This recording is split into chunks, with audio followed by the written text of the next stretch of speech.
pag-uusapan po natin ngayon ay tungkol po sa mental health support sa mga teachers because para po sa kaalaman ng marami, National Teachers Month po ngayon. Ngayon pala yun. Opo. So, sa mga teachers po na nandito, pag interesado po kayong malaman na tungkol sa mental health at kung bakit napakahirap turuan ng mga Gen Zs, pupuna po kayo, marami po tayo nga pag-uusapan at pagkikwentuhan. Okay. Ayan. Ang title natin, Working Nanay? Yes, sabi natin, dapat ito alam ng mga parents at ng mga teachers. Don't lose your marbles. Sa Tagalog, higpitan ang tornilyo. Akala ko po yung mga... Baka maluwag na. Ganon. Yan po.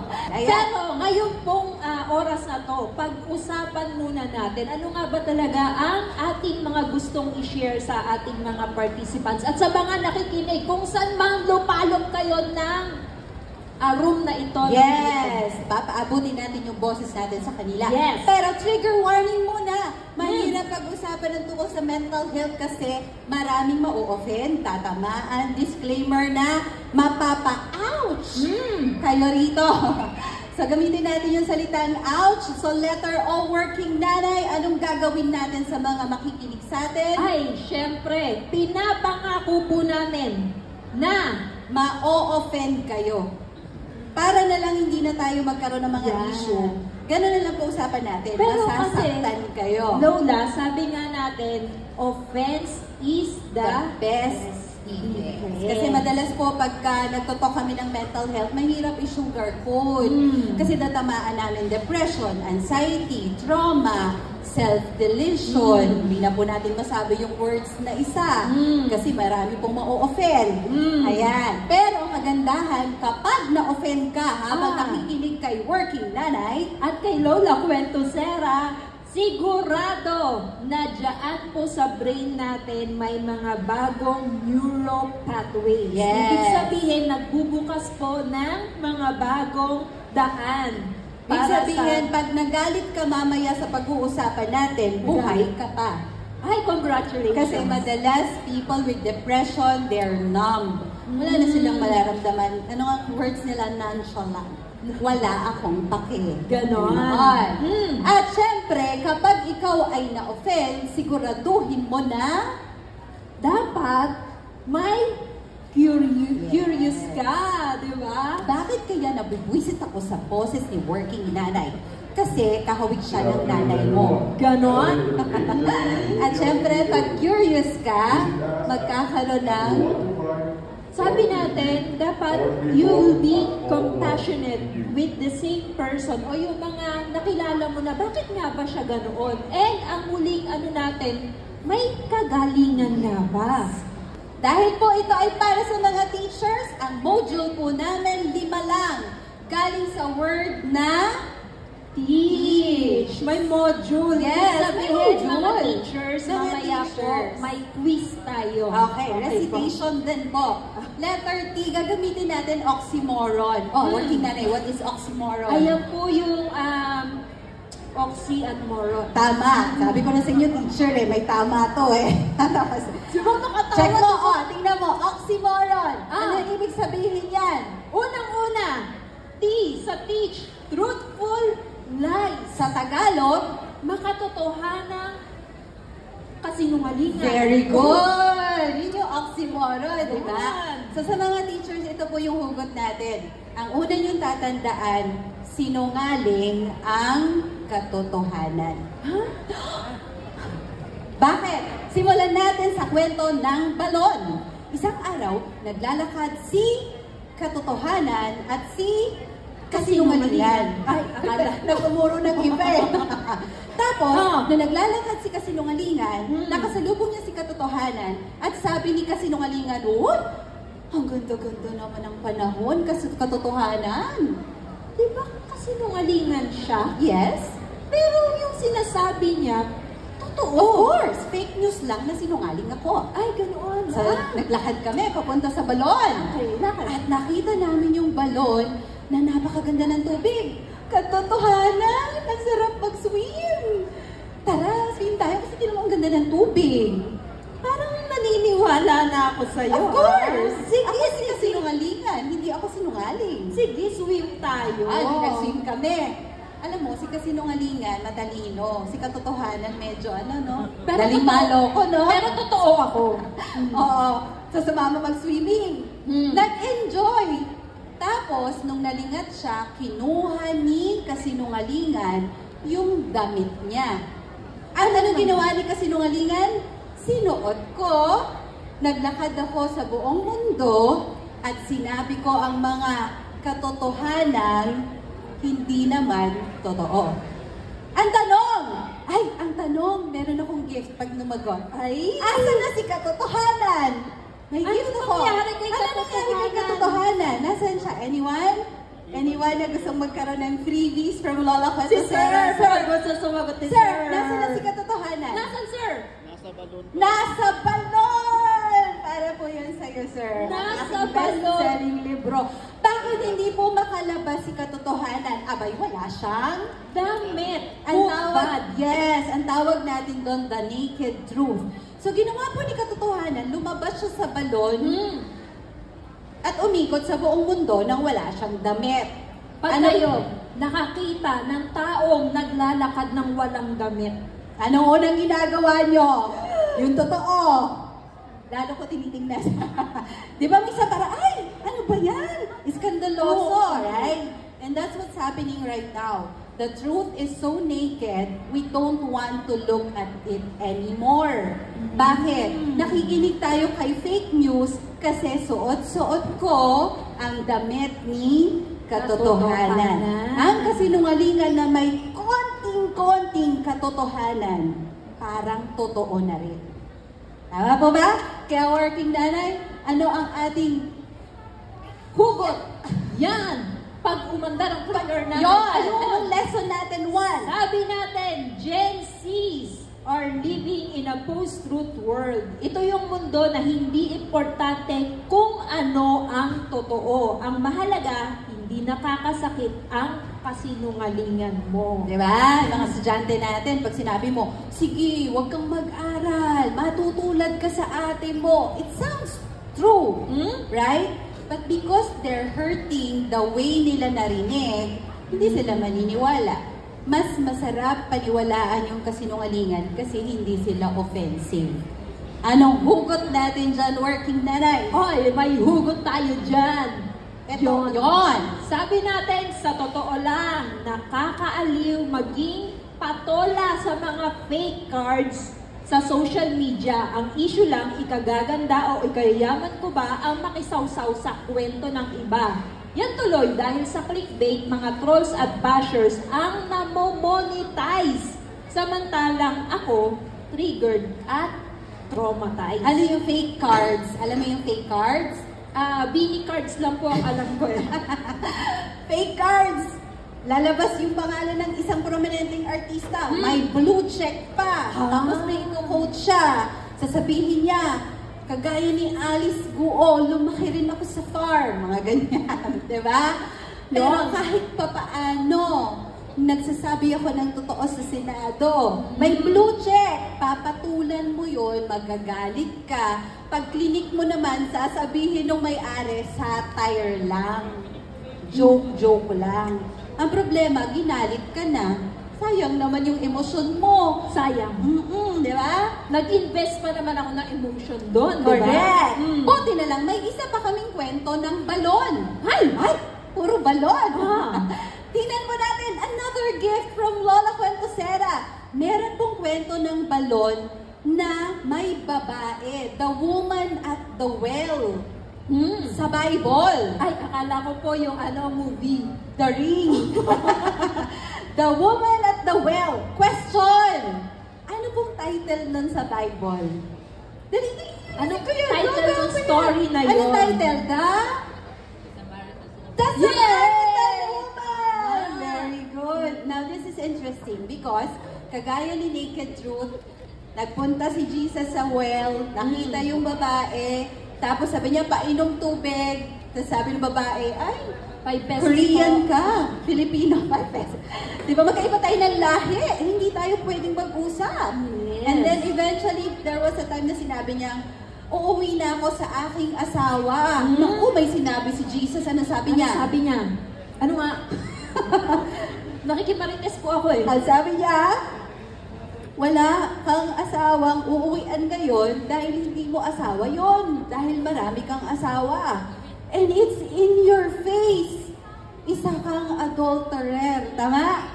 So doon naiyak yung babae at sabi niya, oh my God, ang sakit nung katotohanan. But the truth will set you free. Yun ang sinabi niya doon. Sabi niya, someday, sasamba ka in spirit and in truth. Kaya ang lesson to natin, pag totoo kahit masakit, paniwalaan mo. Pag fake news, pero alam mo inuuto ka lang, wag.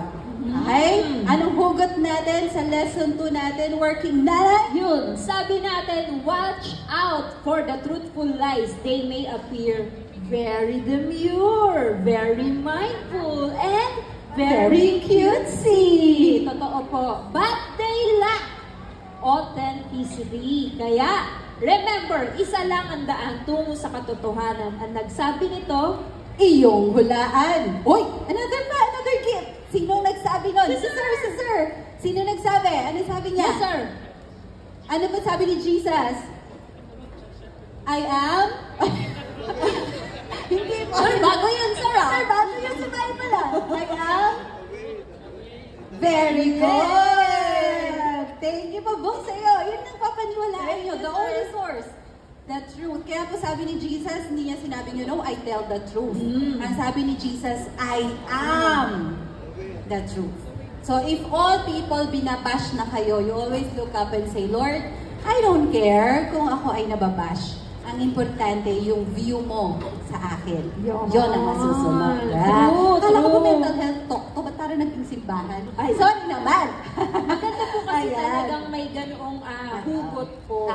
Maganda, sinisingitan ko lang ng konting Bible verse. Yeah. So, letter D, truthful lies, mag-ingat. Letter E, emotional brain. Naku, di ba yung brain ay nagpo-proseso ng pag-iisip? Bakit may emosyon? Oo, yan yung bago ulit. Oxymoron na matampuhing utak. Ito po ay nasa librong Sino ang Dakila, papaspasan lang namin ngayon kasi medyo marami-rami siya. Utak versus puso. Tama? Sino ang dapat magupo? Yan. Gagamitin natin yung 5 emosyon, negative emotion po na possible na malalaman mo, ay, sandali, parang nilalagnat. Hindi ako okay ngayon. Tawag na natin doon, nilalagnat ang utak. Yes. So, ang unang-unang emosyon na babantayan mo, lalo pagka tumitingin ka sa social media, ang ganda-ganda ng umaga mo, tapos maya-maya, bigla ka na lang nagagalit. Anong part ng brain? Ito po, hawakan nyo to. Ito. Sentido, temple ang tawag po dyan. Temple. So, sa loob yan, temporal lobe. Doon nagtatago ang mga memories po natin. Kaya yung mga taong hindi maka-let go ng mga hurtful memories, sila po yung magagalitin. At yung madalas nagri-ring yung tenga, may bumubulong, may nag-message po kay Lola, bulong. Lola, dalawa na sila bulong. Hindi ko maintindihan. Bulong na, anong binubulong? Saktan ko na yung family ko. Psychosis sa tenga, temporal anger. Okay? Malalaman niyo po yun sa librong Sino ang Dakila. Nasa 2nd floor po yun. Hindi po namin madetalye lahat kasi we only have several oras lang po rito. Okay? Tandaan nyo, lagnat, galit. Bakit ka nagalit? Uugatin nyo. Yes. Brain, temporal. Curious. Yes. Pangalawa. Ay, ito po, yung emosyon ng lungkot. Saan part ng brain? Yan po ay doon sa ating limbic system. Ito naman po yung brain ng relasyon. No, pakikipag-usap. Kaya nandito po ang tulog, kain, and sexual relationship. Pag yung tatlong yun po, ay nagkaroon kayo ng issue. Lumakas kumain, humina kumain, nasira tulog, tulog ng tulog, walang gana sa sex, nasobrahan sa sex, laging may kaaway. Limbic system po yan, kahit tawa ng tawa minsan ng isang tao, may depression na pala siya. Yes. Something for you to ponder on. Hindi ko po hatag masyado, but the book is there po for you to So, talk about lungkot, it. galit, ano pa At po yung eto, pangatlo? si Working Nanay, favorite na favorite niya. Sino po mga classmate ko na overthinker? Diba? Yung advance mag-isip. Ayan, ang dami po Dami namin. na. Overthinker na, tapos mapili pa ng yung parang nagpa-process of elimination ano yung papakinggan niya. Kasi sinabihan ko po siya dati. Sabi ko, Working Nanay, kasi we're Toastmasters member po, doon po kami natuto mag-public speaking.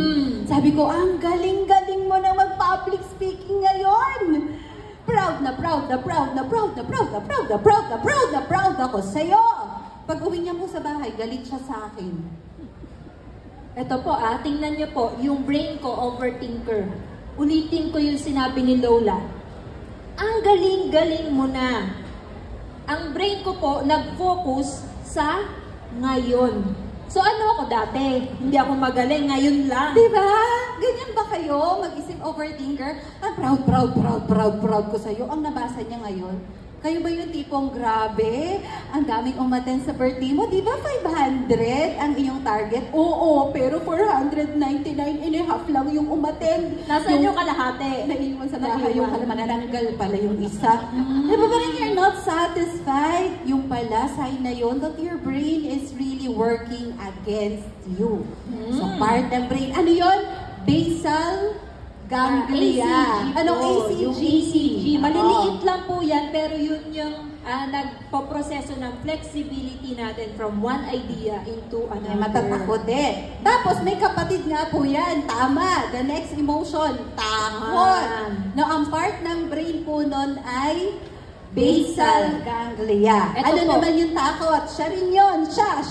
Magkapatid po kasi ang overthinking. Di ba po? Hindi kayo makatulog sa gabi. Hindi ka naman mag-overthink kung hindi ka takot eh. No? Hindi ka Yun na. nag-worry. Tapos, ito po ang ano ng basal ganglia. Ibababa niya yung takot natin sa mga internal organs. So, tayo po yung nahihirapan na Huminga. nagpapalpitate, nang hindi naman nagkakape, di ba? Tapos may acid reflux. Balik ng balik sa doktor. Wala namang makita yung doktor na findings. Basal ganglia. May takot po tayong ayaw nating harapin. Kaya binababa ng utak sa katawan mo, naglalagas buhok, kinakagat nagkakat, eto na yon, basal ganglia.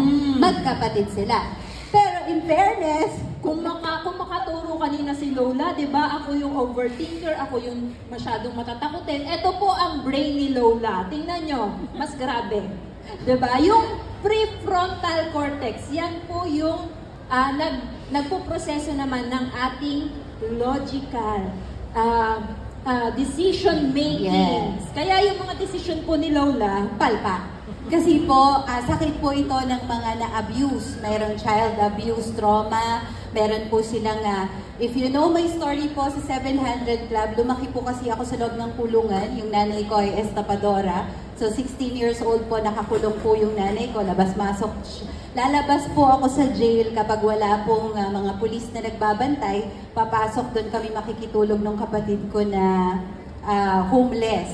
So, marami pa po akong kwento doon sa libro na grabe, yan. no? Ikaw pala yung true story ng Miracle on Cell Number 7. So, Filipino version. Opo. So, my life was featured po sa 700 Club. Nandun po yung buong kwento na problema sa utang, problema sa sex, problema sa nanay, tatay, lahat po ng trauma ay akin ang kinuha para naman ma-spare kayo. Ano yun? Ako na. Sige, Thank you. oo, hindi naman. Ikaw naman, lagi ba tatakutin? Di ba? Anong effect? So, anong effect po sa akin? Yan. Because bata pa lang ako, traumatized na ako, lumalabas yung kaluluwa ko sa katawan, dissociation. You cannot feel anything. Pag may malaki akong problema, kaya yan, okay lang. I don't feel anything, hindi ako masyado masasaktan, konti lang. Ang problema, hindi na rin ako masaya. Baka may kakilala po kayo. Ganito po kasi si Lola, akala namin ang tapang-tapang niya. Risk taker. Kung saan-saan kami dadalhin, tatalon sa bangin, sisisid sa malalim na parte ng dagat. Akala namin ang tapang. Yung pala, wala siyang gusto niya lang makaramdam ng emosyon. So, extreme yung emotion, because I have suicidal ideation. So yun po yung something na matututunan niyo sa libro. And I was able to write that because scientifically, nag-aral kami, I experienced that, and mayroon din mga biblical principle. So if you know someone na merong suicidal ideation, matututunan niyo po sa libro kung paano niyo siya i-manage nang hindi kayo magpapanik. Kasi mahirap kung sasabayan niyo pa yung depression ng loved ones niyo. Okay? So yan po yung ating 5 brain na mabilisan lang natin kwento. Check po natin ang lesson number 3. Dapat sabi natin, you focus on the organ of mental health, which is the brain. Kaya nga po ang focus namin ay brain health. Di po ba? Dahil ang mga Gen Zs natin ay working hard to protect their feelings. Hindi, teachers must work smart to promote brain healing. Sa mga teachers na nandito, pag Teachers. nag-a-act out ang estudyante nyo, galit, malungkot, nag-overthink, takot, impulsive, wag mong sasabayan ng emotion mo kasi wala siyang issue sa emotion na hindi binaba ng utak. Okay po? So, brain And this health. also, Get ano to po, know sa your brain. mga parents din. Ayun nga po, Yan. sa mga parents And if na you have nandito. friends na may mga pinagdaraanan din po, mahalagang we have this curiosity. Bakit nga ba sila nagkaganoon? Kasi for all you know, papapsychiatrist nyo immediately, yung pala, hormonal. Teenager eh. Nagpa-fluctuate yung hormones. So, ang approach pala dapat is really biological, not yet psychological. Ay, hindi Lola. Meron pa. Tulog lang. Oo, puyat. Hindi kasi natutulog yung mga Gen Zs, di ba? So, Patayin niyo po yung wifi ng alas 10 ng ng gabi. pero matinding digmaan yon palagay ko. Kasi sabi nga ng isang estudyante, bakit hindi ka gumagawa ng assignment? Sabi dun sa pamangkin kong kinder, bakit hindi ka gumagawa ng assignment? Paano ako gagawa assignment? Si mama ko, puro cellphone. O sino papatayan ko? Yung anak o yung nanay? Yung nanay. Mga alagad ko yan, working nanay. Ay, oo nga. Ako. Hugot! Ay! Utak ang nagbababa ng emosyong ramdam ng puso. So instead of dealing with a broken heart, how about protecting your brain from being hurt? Mental health to the core is actually brain health. Kapag ang utak ay may topak, isip ay pumapalpak. At sa puso, negatibong epekto ang tatata. Ayan pang ano na po tayo. Check ko lang po natin kung meron po ito. Meron po akong pwedeng ilagay na Bible verse. Ayan. Ano sa Bible verse natin? Sabi natin, the heart is sinungaling above all things and beyond cure. Kapag dito nyo nararamdaman ng sakit, dito nyo aalamin yung dahilan. Okay? Kasi this is the organ na nagre-receive ng nape-perceive ng utak. Okay po? Para lang po klaro, sinungaling ang puso above all others. Hindi ako nagsabi yan. So yan yung mga ang dami-dami ng red flags. Pero, gusto ko talaga siya. Gusto Sige Grabe na. naman. Hindi ako pinapakita sa Facebook. Hindi ako pinapakilala sa pamilya. Hingi nang hingi sa akin ng pera. Pagkatapos, ang dami pang bisyo. Mahal ko siya Galing sa trauma yan. Kaya ka na-attract sa mga gano'n pag-ibig. Okay. So, letter A. Ito. Yan. Ano yan? Intindihin mo. Antidotal panic attacks. Ano ibig sabihin ng antidotal? Ano nga ba? Ano ibig sabihin ng antidotal? Antidote. Ano ibig sabihin ng antidote? Ano ibig sabihin ng antidote? Para meron akong gift. Ayun po. Ay, sir, nakasagot. Antidote. Very good! Thank you, sir. So, ibig sabihin, panglaban sa virus, ang sabi po rito, antidote ang panic attacks. Patay na naman ako sa social media. Ito, mababash na naman ako. Papaliwanag kasi natin. Very good ang panic attack. Paninindigan ko yan kahit magalit kayo. Lola. Paninindigan ko. Galing po itong mga sources ko sa mga Gabor Mate, Dr. Daniel Amen, Van der Kolk, Jordan Peterson. Hanapin nyo na lang po, buhay pa sila. Ako po ay nakaranas ng panic attack. Mm. Alam niyo po ba na sinugod ko po ang sarili ko sa emergency room dahil akala ko po mamamatay na ako. I'm having a heart attack. Yung pala, sabi ng mga doktor doon, ma'am, sige po, BP, pulse, okay naman. Upo lang po muna kayo dyan. Akala ko may gagawin pang iba sa akin eh. After so many hours, wala lang. Di na siya pinansin, umuwi na siya. Kumalma ako eh. Yung pala, sabi ng mga doktor, Gamot yun. it's panic attack at kailangan kong i-release. Yes. So, papaliwanag ko bago kayo mag-react Unang-una po, nahihirapan ng mga doktor ma-distinguish ang panic attack sa heart attack. Galing din po yun sa DSM-5. Why? Almost the same. Almost the same ang physical manifestation. Hindi makahinga, short of breath, pinagpapawisan. Di ba po? So, ang hirap. Unless i-test ka lahat physically at wala makita yung doktor, tsaka lang yung sasabihin, I think it's psychological. Okay po? Napag-usapan natin, bakit kayo nagpapanik? Galing po ito sa... Yon, sabi natin sa ethology. Ano yung ethology? Yan po yung pag-aaral ng mga hayop, animals. Pag-aaral ng mga hayop. Ay, grabe. Grabe. So, check natin. Sino na po rito nakakita ng Tom and Jerry? Tom and Jerry. Ay, parang marami si Ma'am sa bahay nila. Marami din kami. Sabi nila, hindi namin panahon yun. Oo, hindi namin alam yan. Na, pag inisip nyo mabuti, nakakita na ba kayo ng ganito?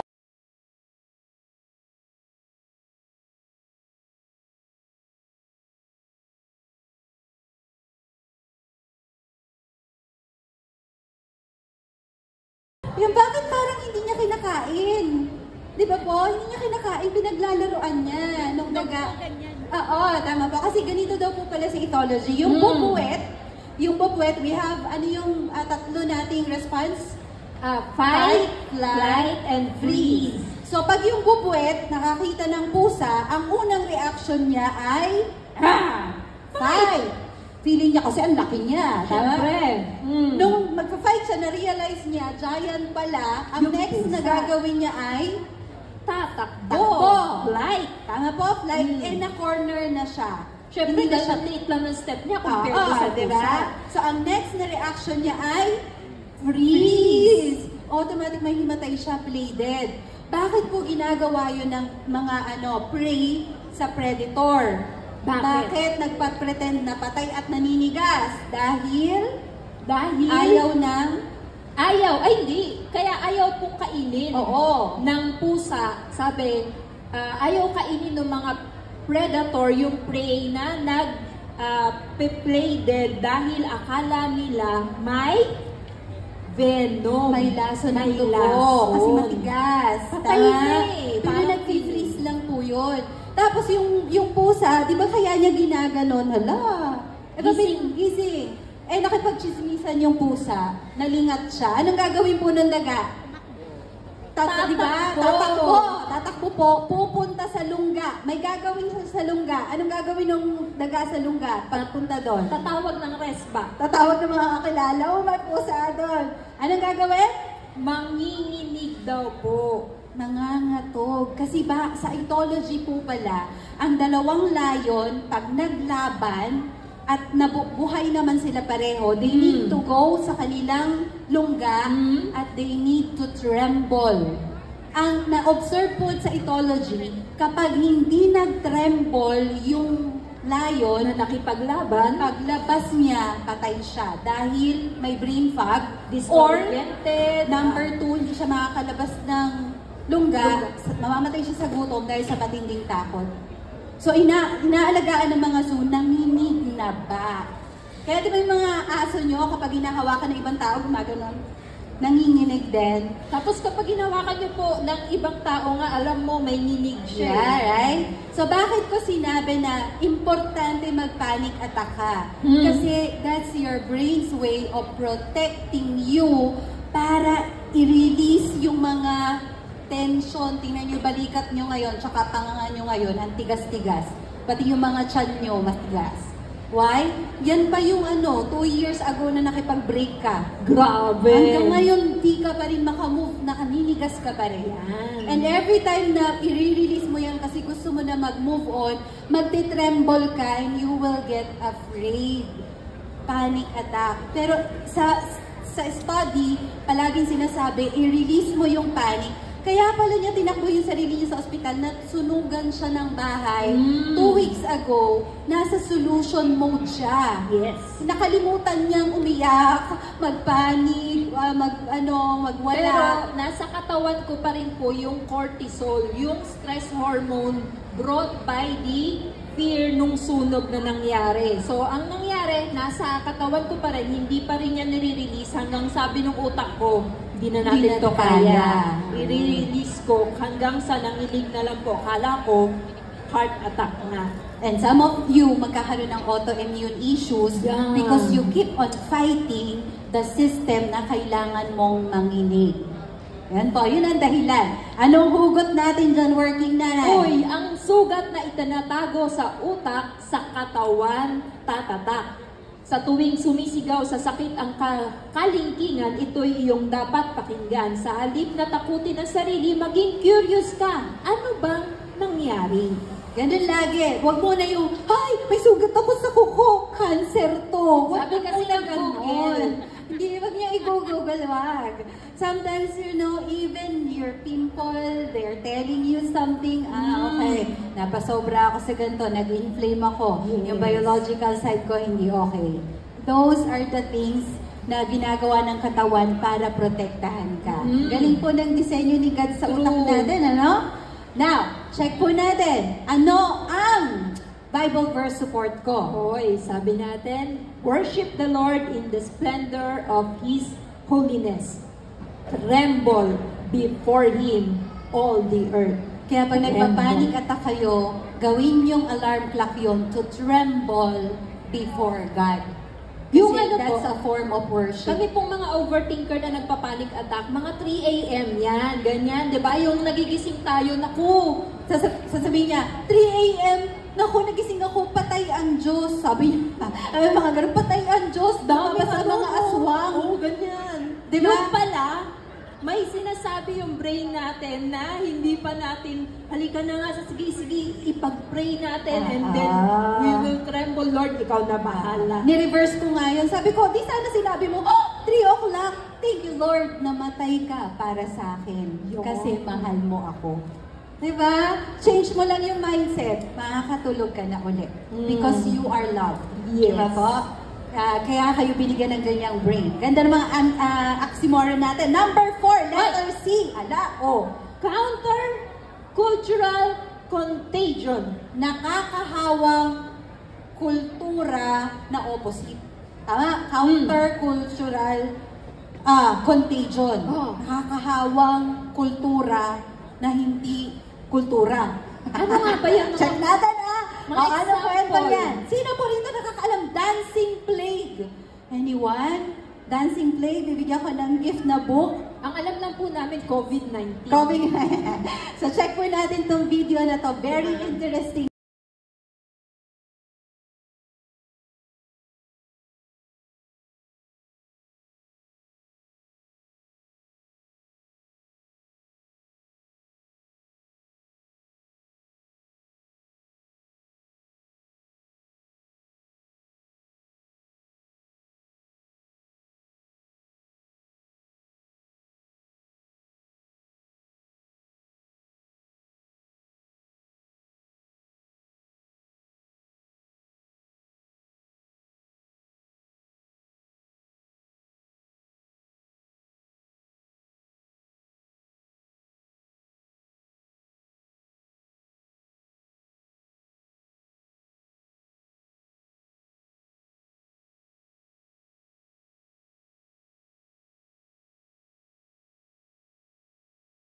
Grabe po, no? 1518, may isang babaeng lumabas ng bahay at sumayaw.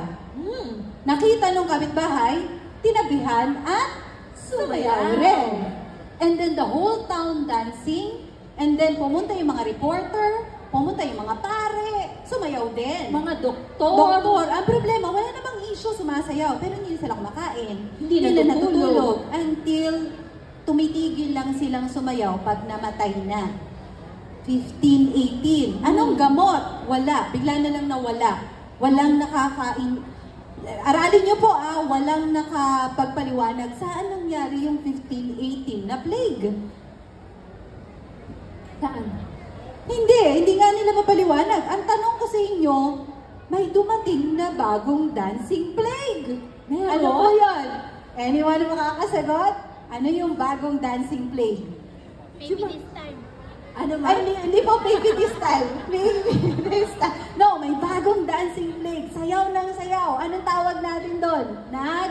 TikTok. TikTok! Yay! That's it, right? The bagong dancing plague is actually, is actually, eto nagti-TikTok. Now, here's the question. Kailan naging global sumikat si TikTok? Hulaan niyo yung date. Yeah, what date? 21. 2020. Not 2020. 2019. No. 2020. 2018. Very good! Si Mama, Nakabook ka na ba? May book ka na no? May book, wala pang book si Ma'am. Wala pa yun. Tingnan nyo ang Dancing Plague, 15, 18. Ang TikTok, global, 2018. 500 years later, sumasayaw ulit tayo. Now, may masama ba sumayaw sa TikTok? Wala. Problema, may namamatay na part ng brain. Ano raw po tawag? The reward system ng brain. Pagka-addict tayo sa social media, not just TikTok, hindi na ikaw sumasaya in any other things na gagawin mo pa. Hindi nga tayo literal na mamatay, but something inside us, it's dying because of the social media. Anong gamot? We don't know. Kung meron po yung mga teachers po, tsaka parents, sasabihin nyo, anak, anong gusto mo paglaki mo? O kaya sa mga estudyante nyo po, mag-viral, baby, this time. Yung diba? Gusto ko po maging influencer. Yun na. Parang may pinapatay. Pinapatay pangarap mo, pinapatay. There's something in the air that we don't understand in this generation. But then, nung inaral ko, ano ba nangyari ng 1500s? Renaissance. Tama ba yung explanation ko? Renaissance. Biglang sabi ng mga tao, I don't need God, I can do everything for myself. Anong meron sa 20th, pagpasok ng 2000? Parang another enlightenment. I don't know, the rise of the new atheism, the rise of humanism, we don't know. Something is happening in the air. And we have to be prepared for it kasi nanay tayo at guru tayo. Ay, ano ang ating lesson?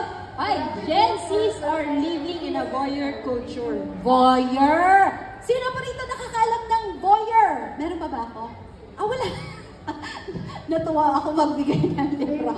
Ma'am, for kawang gawa, voyeur. Ano ba yung sabihin? Maninilip. Ay! Yun na ang kultura natin ngayon. Gen Zs are living in a voyeur culture. Maninilip. Agree? Yes. Anong sabi rito? Mahilig tayo sa a day in a life, diba? Na mga content na hype but nothing beats a structured day because it will lead to a right way. Diba po? Parang grabe no, silip ka ng silip ng buhay ng iba tao sa social media, nakalimutan mo yung buhay mo. Diba, ingit na ingit ka, buti pa siya, may afam na. Paano ka magkaka-afam? Nasa loob ka ng bahay, reels ka ng reels, love na love kita, ma'am. At least, diba? Na, anong hugot natin dyan? Hoy, dapat po nating obserbahan ang ating mga sarili, hindi lang yung mga estudyante. Mental health issues are now a trend, as if self-diagnosing is a friend. Iwasang labelan ng sarili na may depression o anxiety, mamaya social contagion lang yan. Panic na agad, Warning po dance play, social contagion, cross-cultural contagion. Baka wala kang mental health issues, kaka-social media mo yan. No, So, tama natawa yung ka. mga nanay. Kaka-cellphone mo yan. Oo. Nagpa-register po kayo, no? Bago daw po kayo makalabas dun sa linya na yan, meron tayong gagawing ritual. Opo. Ang tawag po namin dun ay basagan ng cellphone. So, hindi na. Collect tayo yung mga cellphone nila, babasagin po natin. Joke lang po yun. Para mawala daw yung contagion. Ano ang ating Bible verse? Ay, lagi may Bible verse. Opo, sabi natin, do not conform to the pattern of this world, but be transformed by Renewing of your mind. And I hope po habang nagsasalita kami dito, hindi ko gusto yung sinabi niyang ganito, pero gusto ko to, pero I like this. Sana nare-renew yung mind, even in a negative way or a positive way. At least gumalaw yung baso. Diba? Sabi nga ni God, do not conform, huwag makiuso. We don't know what's happening eh. Nag-iiba eh. Social contagion. Ang galing ng Bible, ano? Parang nakikita mo yung psychology sa kanila. Yes. Finally po, tama kami sa oras, kuya. Letter H. heroic victims. Sa Tagalog, Mga bayaning biktima. o biktimang nagbabaya-bayanihan. Ano ibig sabihin nun? Check natin. Victim, villains, victor, may eksperimento sa mga preso. Subukan natin. May experiment na yan dito. Okay. So, anong ginawa sa mga preso? Nakakulong sila, inilabas sila, dinala sa MIBF, eto na sila ngayon. Si Sample. Sir, illegal detention. Si Ma'am, illegal recruitment. Mga kaso nila to. Si Ma'am, illegal possession of deadly weapons. Robbery, kidnapping, hold up. Sila po yun. Diba po? Pinadala rito. Mukha-mukha.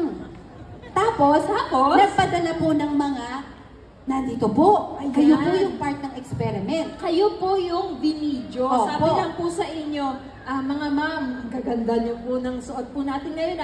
Upo po kayo rito, pinaupo kayo, inobserbahan kayo ng mga taga-preso. Yan. Pero naka-video po kayo. Oo. Yung video niyo lang ang pinanood nila. Yes. Tapos, ang tanong namin sa mga preso, sino sa kanila ang pwede mong mabiktima?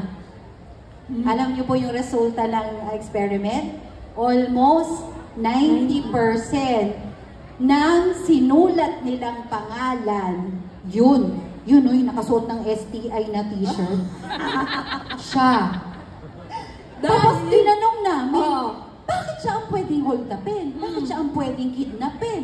Bakit siya ang pwedeng scam sa pera? Alam niyo po, ano po sabi ng mga preso? Sabi ng mga preso, may aura kasi siya na mukhang madaling mabiktima. Grabe, no? Tama pala yung sinasabi ng mga New Age, manifesting. The universe can smell your victimhood mentality.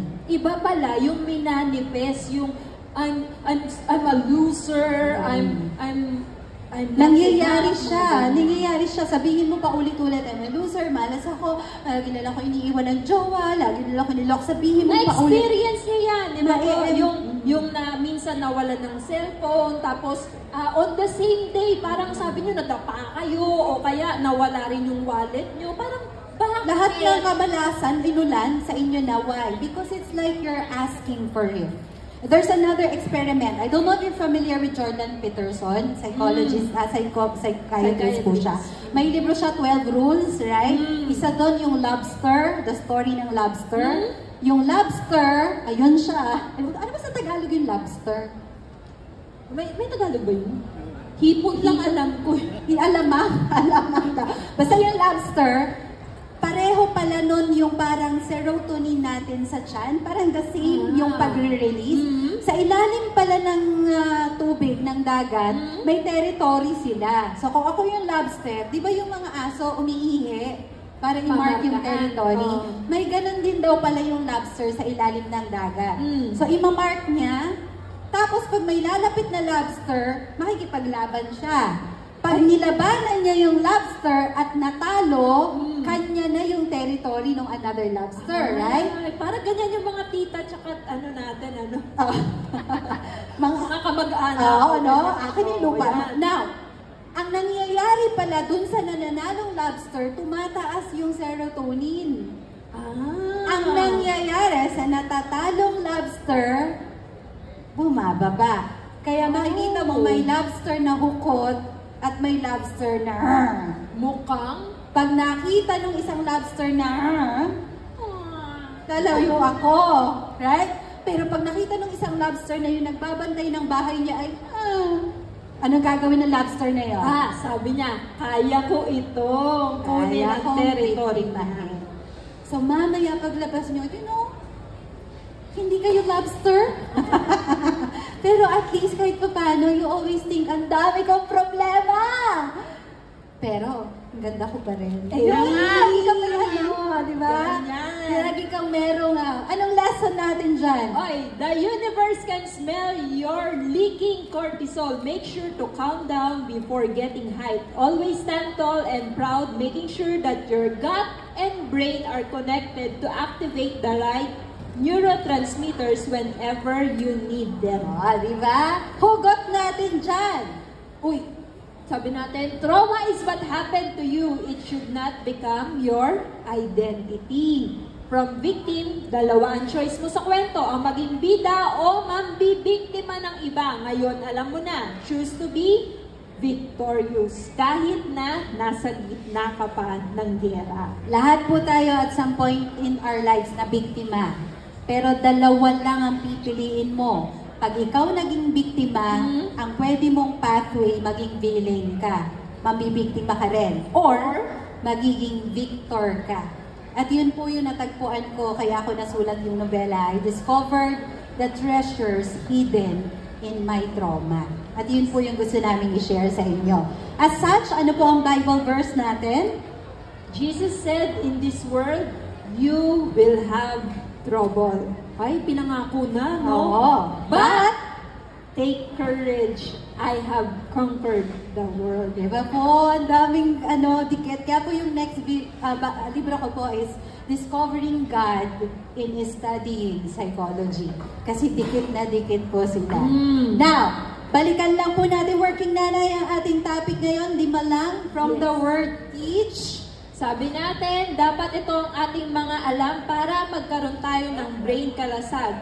May sinungaling na katotohanan. Ay, ano ba? Katotohanan. Tama. Truthful At lies. ang utak nyo ay hindi lang nag-iisip, nasasaktan yan.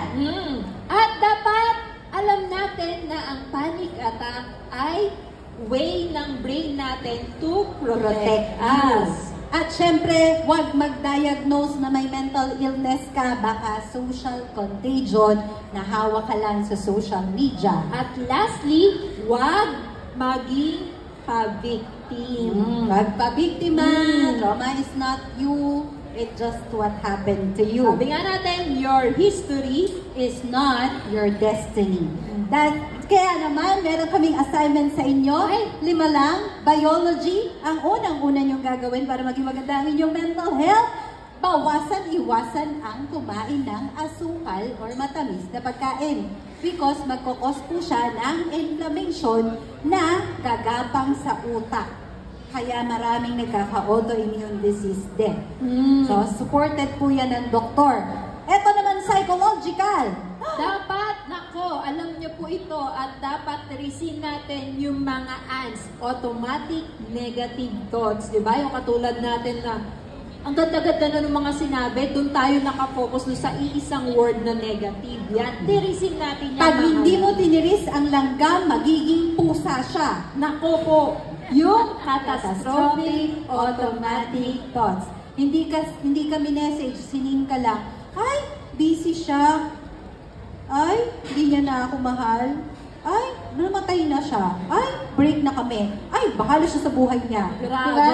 Naging catastrophic na yung thoughts na originally negative lang. sobrang advanced So, mag-isip. biological, psychological, social. Anong gagawin natin? Sabi natin, depression likes isolation. So, wag natin i-isolate yung sarili natin. Dahil, Expose yourself to the toxic people. Talaga tinulo eh. Bakit? Bakit daw? Para lumakas ang immune system laban sa kanilang bad microbiomes. Hindi po namin matutok ngayon yung microbiome, sayang wala na kaming oras. Pero napakaganda po na dikit-dikit tayo ngayon dito kasi lumalakas pa rin po yung immune system natin. Sabi po yun doon sa libro ko po na Brain Kalasag number 2. Biopsychosocial spiritual. Yes! Sabi natin, check your spiritual bank deposit. Uy, dapat hindi kayo negative balance dyan, ano? Baka bankrupt na pala yung inyong spirituality at doon nagmumula yung mga issues natin sa mental health. Nabash po ako sa social media kasi tinuturo ko daw, you pray your depression away. Sorry po, scientifically, prayer works. Why? When you pray, nag-umiilaw ang temporal lobe. Yes. Temporal lobe is the seat of your anger. Kaya kagalit, nakalimutan mong may Diyos na maghihigante para sa iyo. And I will stand with that statement po. Okay? At ano pa po? Trauma! Sabi natin, from now on, see yourself in the eyes of a victor para from being a victim, hindi ka maging villain. Yan. Ang tawag ko po dyan sa Lola Cuentosera ay Biopsychosocial Trauma Analysis. Matututunan niyo po yan. Mamaya kung magkikita-kita po tayo dun sa booth po namin dun sa Indie Village. Sa taas po, nandun po kami sa taas, kasama po yung mga librong pambata at yung mga librong hindi nyo makikita sa mga regular bookstores po. So, sana po magkita-kita po tayo doon. Diretso na po ako doon kasi may susunod po rito. If you want to say hi, you have questions to ask us, kita-kits po tayo. Nakakuha rin ng libro if you want to. Sign ko po siya, doon po tayo sa booth namin sa Lola Cuentosera. At launching din po ng aking librong pangatlo, Rich Mom, Poor Mom. Sabi ko sa inyo, ang nanay ko ay estapadora, kaya kami nakulong. Pero naman po akong rich mom na nag-ahon sa akin sa kulungan.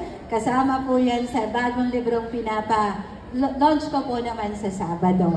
Sana po bisitahin niyo kami sa booth po sa taas. Once again, ako po ang inyong Lola Cuentosera, ang lola niyong daldalera pero hindi naman masyadong chismosa. Konting-konti lang. At syempre, ang aking partner in crime. Yan, ako daw po yung daldalera. Ako po si working nanay, ang kaagapay ng mga nanay at tatay, pati po ng mga ating mga kaguruan. Kaya sa ating mga guro at sa mga parents po na tumatayo ring guro ng ating mga anak, Happy Teacher's Month! Happy Teacher's Month! Salamat Thank you po!